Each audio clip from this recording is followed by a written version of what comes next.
ভূরাজনৈতিক বাস্তবতার কথা যদি তুলে ধরি, বাংলাদেশ কিন্তু পরাশক্তিদের বলয়ের মধ্যে অবস্থান করছে। সেখানে চীনের সঙ্গে সম্পর্ক উন্নয়ন একদিকে যেমন বাংলাদেশের জন্য সুফল, সেখানে আবার বাংলাদেশ, ভারত, চীন এই যে একটা ভারসাম্যমূলক সম্পর্ক বজায় রাখা কতটা চ্যালেঞ্জিং। আমি প্রথমেই বললাম যে ভারতের সাথে আমাদের ভালো সম্পর্ক রক্ষা করা ছাড়া উপায় নেই, এবং এটা দ্বিপাক্ষিক। এটা ভারতেরও যেমন আমাদের সাথে ভালো সম্পর্ক রাখা জরুরি, আমাদেরও ভারতের সাথে ভালো সম্পর্ক রাখা জরুরি, আর আমরা সকলের সাথে ভালো সম্পর্ক রাখতে চাই। এবং এটা এখন পসিবল কেন? কারণ এক নাম্বার, এই অন্তর্বর্তীকালীন সরকারের কোনো পলিটিক্যাল এজেন্ডা নেই। এখানে কেউ টাকা খেতে আসে নাই বা কেউ ক্ষমতা প্রয়োগ করতে আসে নাই। এখানে সবাই আসছে দেশ, বাংলাদেশ একটা দেশ হিসাবে যাতে সামনের দিকে এগিয়ে নিয়ে যেতে চায়। এবং আমাদের যেহেতু একজন গ্লোবাল পার্সোনা, এখন একজন হেড অফ স্টেট আছে, তার চেহারা দেখিয়ে, তার মুখের দিকে তাকিয়ে পৃথিবী এখন বাংলাদেশকে সাহায্য করার জন্য এগিয়ে আসছে।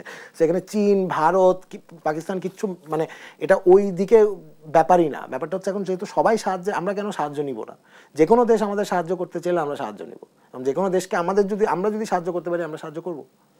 বলা হয়ে থাকে যে হাসিনার পতনের পর বাংলাদেশ ও পাকিস্তানের সম্পর্কে উন্নতি হয়েছে, এবং পাকিস্তানের সঙ্গে বাংলাদেশের এই সম্পর্কের উন্নয়নকে গভীরভাবে পর্যবেক্ষণ করছে ভারত। সম্প্রতি আমরা ভারতীয় সেনা প্রধানের বক্তব্যকে যদি তুলে ধরি, সেখানেও তিনি উদ্বেগ প্রকাশ করেছেন। ভারতের এই উদ্বেগের কারণ কি হতে পারে? আমি মনে করি ভারতের সেনা প্রধান যেই কথাটি বলেছেন, সেটাও হয়তো ডিসইনফরমেশনের কারণেই বলেছে। হয়তো ওনাদের কাছে ঠিক সঠিক ইনফরমেশনটা যাচ্ছে না, অথবা তারা সঠিক ইনফরমেশনটা দেখতে চাচ্ছে না। এখন এটা বোধ হতে পারে। ভারতের সেনা প্রধান কি বলছে, ভারত কি বলছে, এটা সম্পূর্ণ কিন্তু ভারতের ব্যাপার। আমরা আমাদের জায়গায় অটুট রয়েছি, আমরা আমাদের দোয়ার খোলা, যে কেউ এসে বাংলাদেশে দেখতে পারে বাংলাদেশে কি হচ্ছে, এবং নিজের চোখ দিয়ে দেখুক। একটু সংস্কার নির্বাচন প্রসঙ্গে আসতে চাই। যেমন হচ্ছে আমরা জানি অন্তর্বর্তী সরকার 7 মাস সময় ইতিমধ্যেই পার করেছে।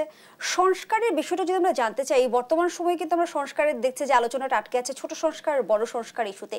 এর মধ্য দিয়ে আসলে সরকার কি বার্তা দিতে চেয়েছে? সরকার তো প্রথম থেকেই বলছে যে সরকারের কোনো নিজস্ব ওপিনিয়ন নেই, সরকার ইজ হিয়ার টু ফ্যাসিলিটেট। এটা প্রধান উপদেষ্টারই কথা, যে আমরা কিন্তু কোনো কিছু, এই সরকার কিন্তু কোনো কিছু চাপিয়ে দিচ্ছে না। সো তাদের কাজ হচ্ছে যে সকল মতামত এনে যেটা সবাই এগ্রি করবে সেটা করে ফেলা, যেটা এগ্রি করবে না সেটা না করা। সো সংস্কারের কথাবার্তা আটকে যাচ্ছে বলে আপনি যেটা বললেন, আমার কাছে একদমই মনে হয় না।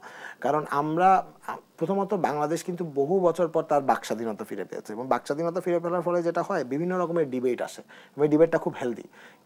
কোন সংস্কার মানবে, কে কোন সংস্কার মানবে না, এই প্রসেসের মধ্যে দিয়েই তো আমরা একটা ঐক্যমতের জায়গায় পৌঁছাবো।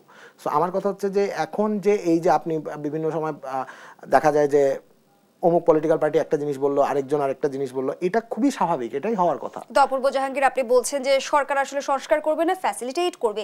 যদি তাই হয়, তাহলে আসলে বৃহৎ সংস্কারের আলোচনাটা আসছে কেন, সেই বিষয়টি বুঝতে চাইবো আপনার কাছ থেকে।